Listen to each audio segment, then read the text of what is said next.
So we've been talking an awful lot about the journey aspect of our life together, what it means for us as people of faith, as individuals, but also what it means for us as a community of believers too. But as much as we ask that question about what kind of congregation we want to be, and that's been something we've asked over the years. I think another question that needs to accompany that is the idea of why. Why would we entertain? Why would we consider? Why would we dream? Why would we imagine? Why? Why would we look at these opportunities as blessings, as a way for us to engage in the world, to engage in a larger community just beyond the walls of Holy Cross, and to enter into those relationships and to live out of that covenant relationship that we started in the waters of baptism? I think it's important for us to remember, as we've mentioned so many times, the idea that baptism, there are certain commitments that we make. It's the idea that we live among God's people. And if we believe the idea that each and every one of us is created in the image of God, then that implies, of course, that it's more than just members. And I don't think that we look away from our responsibility, turn away from our responsibility caring for one another here as members of Holy Cross. But I think we balance that also with recognizing that there are opportunities beyond the congregation, beyond the formal membership, for us to become, engaged with one another. So it's the idea of living together, right? It's the idea of proclaiming not just the words, but also the deeds, the actions, using our hands, using our lives, and if we're going to accompany one another, that means we walk with one another in our daily lives as well. And of course, there is very much this idea in the baptismal promises, the idea that we care for others and that we also want to work for justice and peace. The art form here is how do we creatively do that? And as individuals, there may be different reasons for us to do that. Collectively, there may be different reasons. I think traditions sometimes are a part of that. Part of the Lutheran tradition has always been a sense of caring and being with others, practicing and doing justice. I think biblically, there, of course, is a lot of inspiration there in the Old Testament. One of my favorites, of course, is Micah.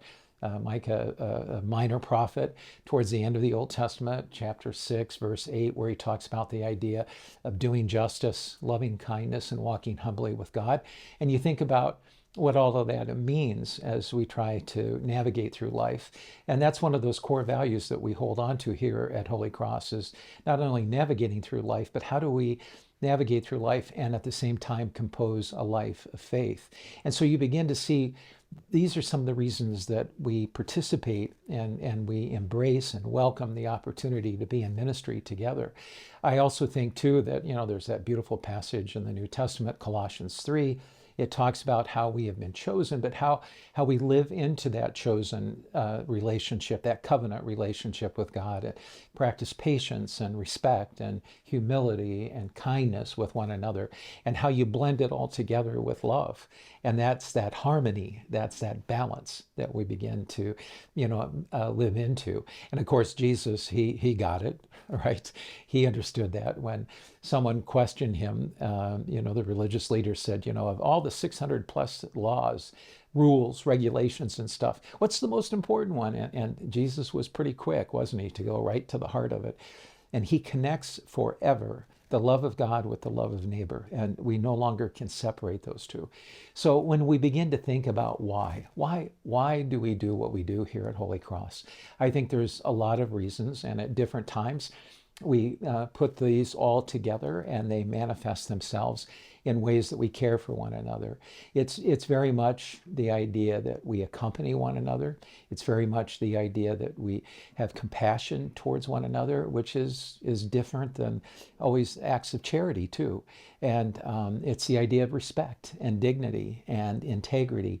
And I think sometimes it's that idea of doing the right things for the right reasons when no one is watching, except, of course, God. And so why?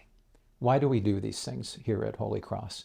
I'd like to think that for each of us, we are able to answer that in some way that's meaningful and significant for us as individuals, but also for us as a community of believers, so that every time we do that, it's not seen as so much as a duty or an obligation, but rather it's a blessing. And as we care for others, as we accompany one another, we realize that we also are blessed by them. It gives us perspective.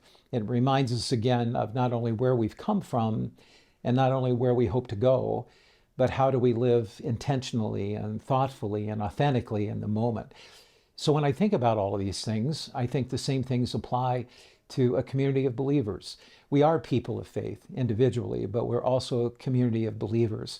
And this community of Holy Cross started as a mission congregation. It started as a dream, as a hope, back actually in 1979 as a mission church. And some of you may not know this, but we actually started worshiping at Oak Grove School. And every Sunday, a group of people would get together to hear God's word and to celebrate the scriptures and to come together around the Lord's meal and to be reminded again of the covenant promises of baptism there in the gymnasium. And after a period of time, they got to a critical point, a critical mass, where they decided they wanted something of a more permanent home. And that was a significant time in the journey of this congregation. And that home became here on St. Mary's. And it's been the only place that this congregation has been since those early days when we built the first unit, the first building. And that was done back in 1984. So you begin to think of all of these moments in the life of this congregation, and they all tie together in some way of what it means for us to think about what kind of church we want to be, and what kind of dreams do we have and hopes. How do we as a people of faith want to live out of our beliefs and our values, and to practice the kind of agency that we have in our individual settings, but also corporately too, in a larger sense of being part of a larger community. So to that end, there have been some significant milestones that I think have helped Holy Cross to be the kind of church, the kind of congregation, the kind of community of faith that we are today. For example, back in 1992, a decision was made, actually in the end of 1991, but a decision was made in 1992 to begin Crossways Preschool, a faith-based preschool. It was something that didn't really exist here in Lake County. And we took that leap of faith. We took the risk.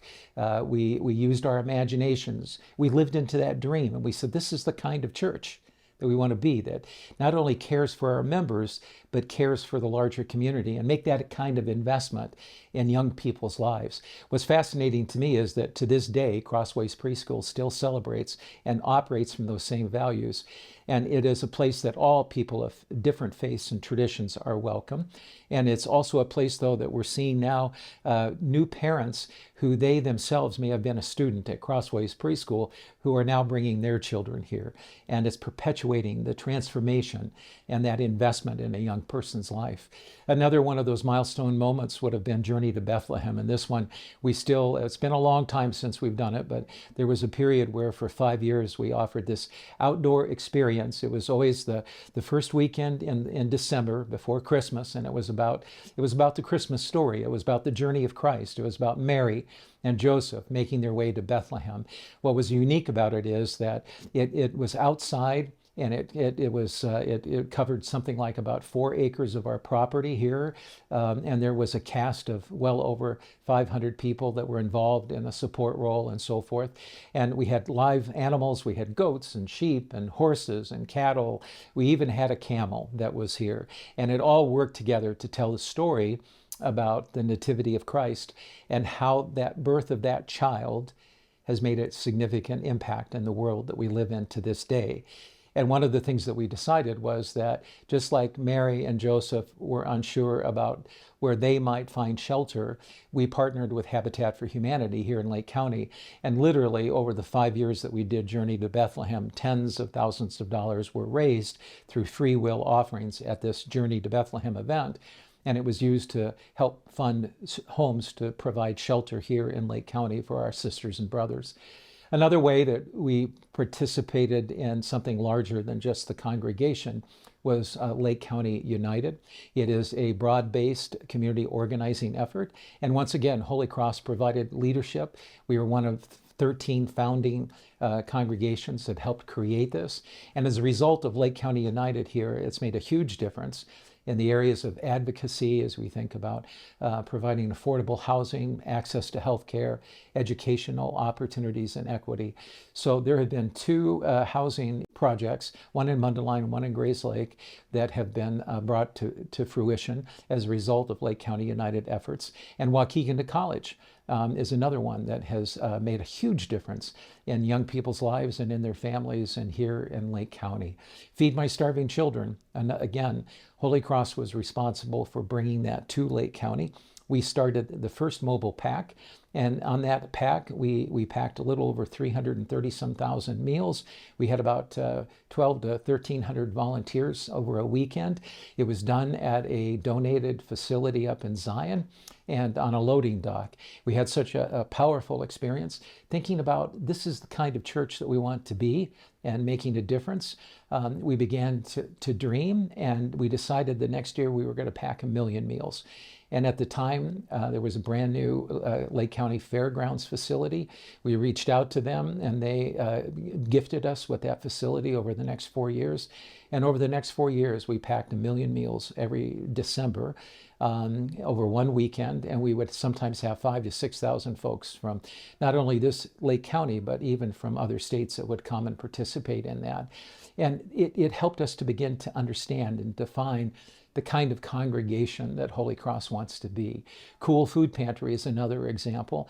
And once again, Holy Cross was one of the founding congregations for that. And the number of families and individuals that are serviced every year through Cool Food Pantry is pretty unbelievable. And the difference that makes in people's lives as it reminds them again that there are others that care, and that they do matter, and that they are loved in very practical ways. And it helps us to remember again the kind of congregation we want to be. And so Cool Food Pantry has even morphed into now Cool Transitional Housing, and that helps us with PADS. And PADS is another one of those ministries at Holy Cross. It's very much into our DNA, if you will, as a congregation, reaching out and caring for our sisters and brothers in ways that are very practical, shelter and food and support. And of course, then there's other ways more recently that we've lived into this idea, this dream, this hope, that actually was foundational for the beginning of Holy Cross. And it's the idea of Project Healing Waters, which is a veterans ministry where we partner with Lake County, with James A. Lovell Federal Medical Center, and then Trout Unlimited, which is a Lake County fly fishing club. And Holy Cross is part of that. So the three organizations have come together, and we have created Project Healing Waters here in Lake County. And finally, Celebration Childcare was another one of those opportunities, those moments, those milestones in our journey as a congregation, and where we made a commitment to expand our early childhood ministries from just the preschool to childcare. And again, the thousands of kids that we've impacted and their families and the larger community. So when you begin to put all of this together, Holy Cross, we've asked ourselves at critical times, what kind of congregation do we want to be? How do we want to live into our faith? How do we want to practice our faith? How do we want to connect? How do we want to equip? How do we want to empower not just our formal members here, but in the larger community as well? And we begin to see that as a congregation, we've tried to live with a certain kind of intentionality, a certain kind of thoughtfulness, and to be as authentic as we possibly can. And for us to continue to think about what kind of church we want to be. And maybe that translates into what kind of people of faith we want to be. And as we think about the challenges facing us today, here in 2023, as we think about the challenges that are facing this world, the opportunities for us to have impact and to make a difference in the way we choose to live our lives, the way that we conduct our lives, the way that we compose a life of faith, and what that begins to look like. There is a proverb, and it's one of my favorites. It actually comes from Africa. It's an African proverb, and I heard it a number of years ago, and it just is so applicable. And it goes like this: that if you wish to go fast through life, you go alone. And when you think about it, that makes some sense, doesn't it? I mean, it's the idea that if you don't think about anybody else, if you only take care of your needs, if you just pay attention to what you want, your desires, your wants, then it probably feels a little less complicated, a little less cluttered, and you can move through life quicker, maybe. But the proverb goes, if you wish to go fast through life, you can go alone. But if you wish to go far, you go together. And I think that's what we try to do at Holy Cross. I think this congregation continues to ask, what kind of congregation, what kind of community of faith, what kind of people of faith do we want to be and want to become? And we think about the fact that we each have personal responsibility, we each have personal agency, we have personal individual opportunities to practice our faith every single day, but we also gain clarity and confidence and encouragement and a sense of hope and dream, and use our imagination to think about what that also means for us as a community of believers. So with that in mind, we hope that the kind of church that Holy Cross has become is the kind of place that also witnesses to the values and the beliefs of the Christian tradition and what it means for us to put our trust and our hope in a loving and gracious God. May we continue that journey together.